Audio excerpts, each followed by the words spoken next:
morning. Welcome to the Brew. I'm your host, Lex. Today is Friday. It's Gal Power. We have Paulina and Molly to get today. We are going to delve into some specific stocks. I'll let Paulina tell us about them that are kind of outweighing, I think, the Magnificent Seven. We'll figure out what that is too. So stay tuned for the Brew.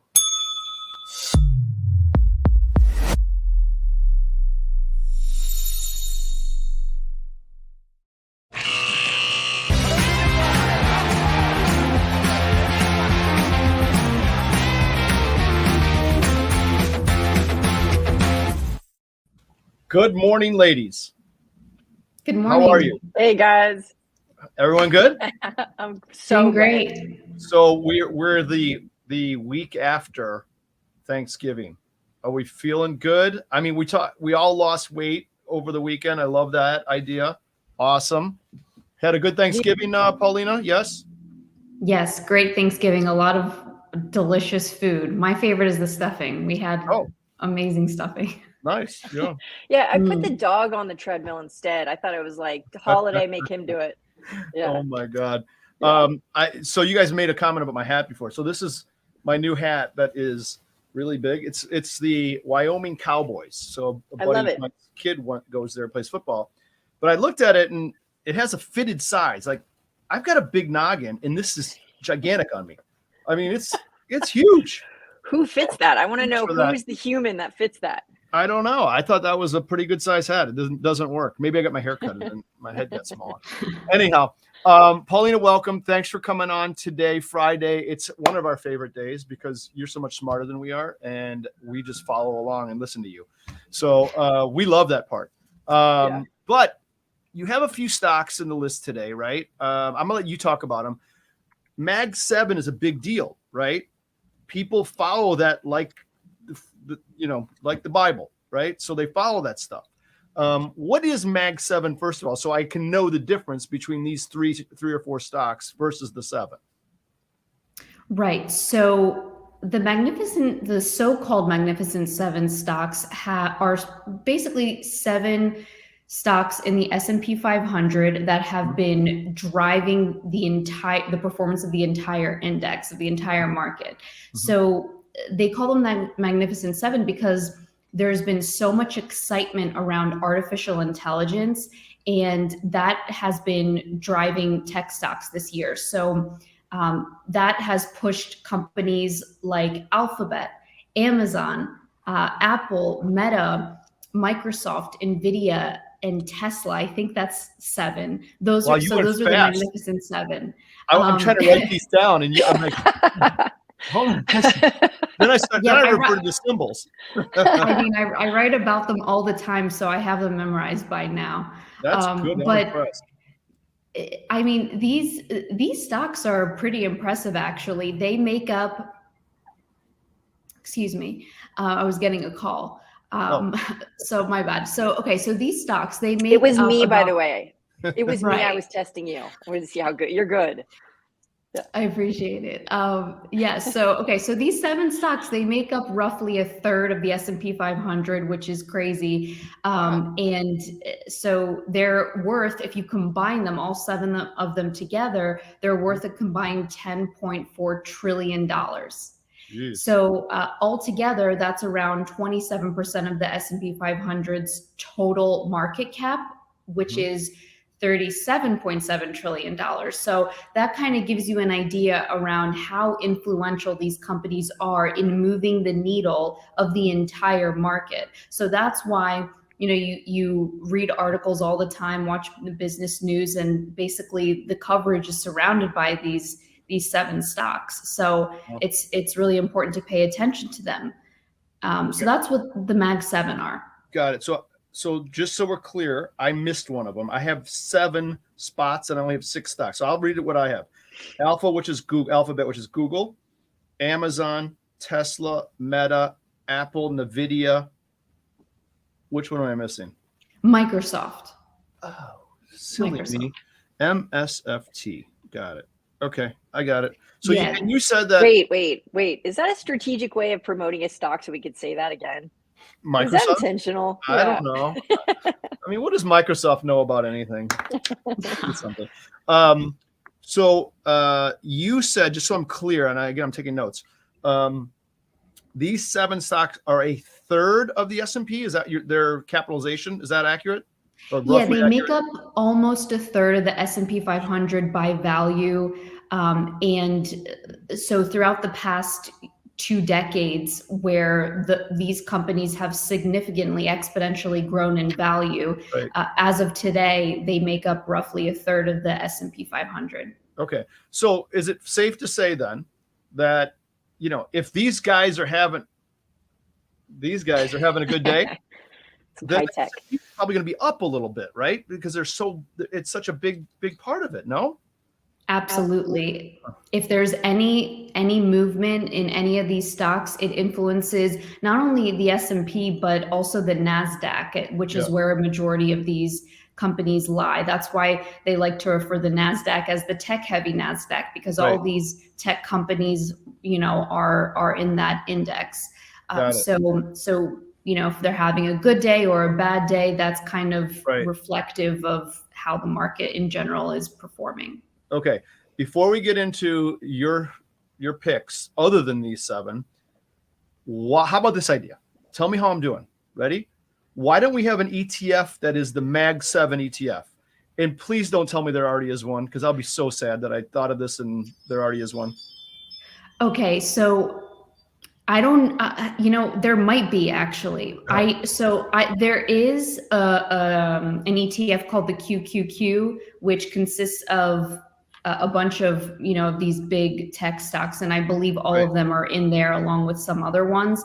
But I wouldn't be surprised if there is an index that has the Mag 7. I should probably know that. Mal, note to self. Okay. We have to do some research on this one. Maybe do a Bard thing while we're talking. All right, I'm on ETF on Mag 7. Let's figure this out. Paulina, now you have, I'm looking at the notes here. You have 3 stocks, I believe, that you're kind of keen on. I know you're not an investment advisor. Disclaimer, blah, blah, blah. But you like 3 stocks. What are they? Can you tell us? No, don't tell us. I'll guess. No, you tell us. Well, first I'll just say that there has been so much attention on these Magnificent 7 for natural reasons, why we just explained. They make up a majority of the index, and they are a significant driver of how the overall market is performing. But I think it's important not to lose sight of some of the other stocks that have been performing really well this year as well. So yes, as you said, I identified 3 of those. The first one is AMD, Advanced Micro Devices. So AMD is known for designing products that support computing infrastructures and software programs. So again, it kind of falls in the tech category. They have semiconductor chips, which is a very important category in today's economy, and that's the main product that it produces. The chip leader, of course, is NVIDIA, which is a part of the Magnificent 7. But AMD, they also produce semiconductor chips. Those chips are less powerful than NVIDIA's, but I think why investors like NVIDIA, because they are kind of looking to who the next leader might be, or kind of a way to diversify within the semi space. So AMD is up 65% year to date. And so that's pretty impressive. And AMD has caught investors' attention because it's able to increase market share in the semi industry. Some of their biggest customers they have are Alibaba, Google Cloud, Amazon's AWS, Microsoft's Azure. These are cloud computing platforms, of course. And like I said, this space is dominated by NVIDIA, which has a roughly 80 to 85% of the market share. AMD is second to that with roughly 12% of the market share. So obviously there's a huge difference there, but AMD is kind of the next leader. And for people who might want to diversify within the semi space, they could possibly look at AMD. Okay, so sorry, go ahead, Mal. Oh, I'm just going to point out that, it's really interesting. So you just said something great. What a lot of their customers are the Mag 7. So looking outside of the Mag 7, we also have to, it's really when you're looking, you can get these, ahead of the curve on some of the stuff that's off the beaten path, like the ones you're bringing up today. You can predict some future effects on Mag 7 if you watch these smaller stocks and good edge, as Lex would say. I love edge.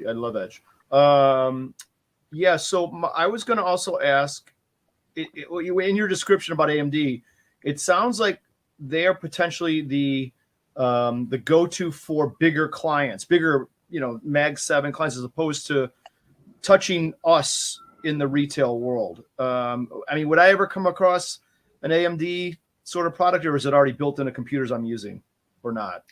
If I'm not mistaken, I think some of the AMD chips are in personal computers and for gaming as well. Oh, okay. So that's why I don't know. Those are kind of the commercial retail uses, I believe. Gotcha.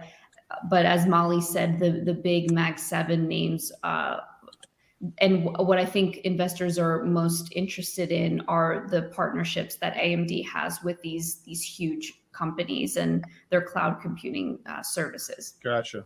Okay.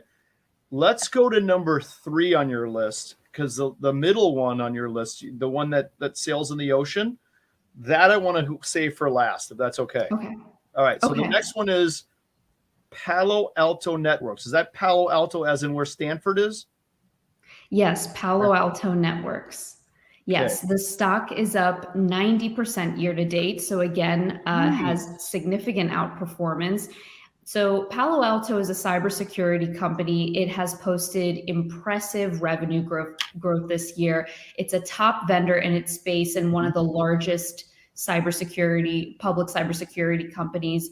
Cybersecurity is such an important theme right now, and it's going to continue to be an important theme this year and beyond, especially since we've seen an increase in cyber attacks. Companies, they're going to want to safeguard against that. So Palo Alto, it has a really strong software offerings, and it's considered an industry leader within its space. So as investors look into 2024, they're going to want to be in, growth areas, and it's assumed that cybersecurity is going to be one of those areas. And Palo Alto has said that they have very strong demand for their services. Okay, good. I'm interested in that world. I'm interested to see, when quantum computing meets AI, it just overnight, the cybersecurity becomes a whole different beast. But I think they're using a lot of AI in cybersecurity. There's this great story in Laguna Beach. A friend of Max's actually is at Darktrace, and they stopped the cybersecurity because AI caught them in a casino coming through the fish tank. So this gets really, so then you have to rethink your whole smart bulb thing, and it's going to become a new world, and cybersecurity is going to be on the forefront. So I'm interested to see where they are with quantum and AI. And again, is this their product, their service, something we use as individual consumers, or it's in a grander scale for business, would you say? Or do you know? I think one of their services that's really popular is like the firewall, if I'm not mistaken. But they have a variety of different high growth security systems that are used for big companies. I'm not sure if they're used by individuals, but I think more so by companies. Okay, and you just said a fun. sorry. I was just going to say, just a fun Friday fact is it's called firewall because I think the Model T had an actual wooden wall behind the engine so that the driver wouldn't catch on fire, and it just stuck. I think it comes from there. Did you just come up with that? I hope not. That's something you just came up with. Comment below if I'm wrong. Why would I ever comment below on that one? I believe you 100%. You can't make that stuff up. World. Right. Unbelievable. It's too crazy. Anyway, continue. Sorry, I digress. All right. So, Paulina, I'm looking at the time here. We're sad that Paulina has to go in a second. I want to hear more about the next one. Royal Caribbean, number 3. Okay, actually number 2, but we made it number 3. RCL is the ticker. Now, I will say this about Royal Caribbean. I've been on their ships 1,000 times. This is way, way back when I was way younger. But I loved it, by the way. Then COVID came around and anything on a ship was icky and you had to wear masks and gloves and everyone was coughing on each other. And then I said, okay, no more of that. But this is on your list and therefore it must be doing very well. Tell us about this one. And then Lex, that's so cool because that's value trading. So you can actually report back. How was it? Was it great? Yeah. Did the kids like it? Did you like it? Well, I always liked it because they had the smorgasbord. We could go back in line and keep going in a circle. So you got everything you want. Send the kids to get you seconds. That's right. So what's going on with this one, Paulina? Royal Caribbean. Obviously, we all know this one. I know they got hit hard at COVID, right? So obviously, this one's obviously bounced back. Tell us a little bit. Yeah, this is a comeback stock. So Royal Caribbean Cruises stock is up 111% year to date. Ooh. So the rate of vacation, I know it's incredible. Wow, that's insane. That's incredible. So the rate of vacation booking has been growing even already for 2024. People are looking ahead into next year and are already booking vacations for next year. So the outlook in that business is pretty solid, which is a really impressive turnaround given that, as you said, during COVID, people were not going anywhere. But consumers, even though, as we've been discussing on here for so many weeks, consumers are pressured, they're in a tough spot financially, but they're still allocating money towards discretionary purchases, particularly in the travel and entertainment space. So, so I think that's a really positive long-term tailwind for a company like Royal Caribbean. Yeah. And not only that, but the company, according to their recent earnings report, has been able to increase prices. So it has pricing power. And I think that's a very important characteristic for a company today, especially since we're already in an inflationary environment and consumers are really careful as to where they're allocating their money. But from a financial health perspective, the company has also been scaling down its debt compared to last year. Because of COVID, they did suspend their dividend, but investors are expecting that those payments are going to come back in a few quarters. So overall, the success of the business has been a true turnaround story. And even though it's dependent on how the consumer is performing, it seems that the trend that's going to continue is consumers allocating money towards experiences and travel. So that's what's been happening with Royal Caribbean. The neat thing about this company is that I'm sure they report on unrealized revenue, the unearned revenues. So you can see on their financials ahead of, let's say, a travel season like now, that the pre-bookings that you've said compared to, let's say, maintenance on the boats and really get into the nitty gritty and have a bit of a predictive model on this versus something that you, like a service where you would only buy. And I mean, I'm sure you can gift services, but this really is, like you say, people plan their trips. And I'd love to see that Virgin Atlantic, I think, has that new boat out there, which looks incredible. And Ritz-Carlton also came out with their new boat, which I do get the emails. I'm drooling. But I haven't been on too many cruises. What about you, Paulina? I've never been on a cruise before. Oh my God. I'm serious. Brew There's so much fun. There's so much fun. You get to meet so many people. It's so good. I love it. I'm going to go on a cruise. I'm booking a cruise. Just because Paulina brought up RCL, I'm booking a cruise. I know you got to go, Paulina. I wanted to ask about Royal Caribbean. Are they the solo standout in that industry? Is Carnival are they all doing well, or these guys just figured out the formula better? Yeah. That is a good question. I think that Carnival has also been performing well. I didn't do a comparative analysis. I should have. That's a really good point. But in general, discretionary purchases have really been down. But people are valuing experiences more than luxury goods, for example. So I think that's going to generally bode well for the entire travel and leisure industry. So I think that's what should happen. That trend should, continue into next year. Got it. Okay. Molly, you got one more quick question because Paulina's got to run. She's at maximum velocity right now. Okay, so are we doing a suite? I just am booking it right now. I'm just trying, just intake right here. That was my last question. Holy cow, sweet. I love it. I'm in. I'm in. All right. I'm in. Well, let's let Paulina go. Paulina, thanks for coming on. Have a Thanks, great Paulina. weekend. Thank you. This was really interesting stuff. I appreciate it. We'll see you next week. See you next week. All right. Bye, Paulina. Oh, hi, Mal. Good to have you back.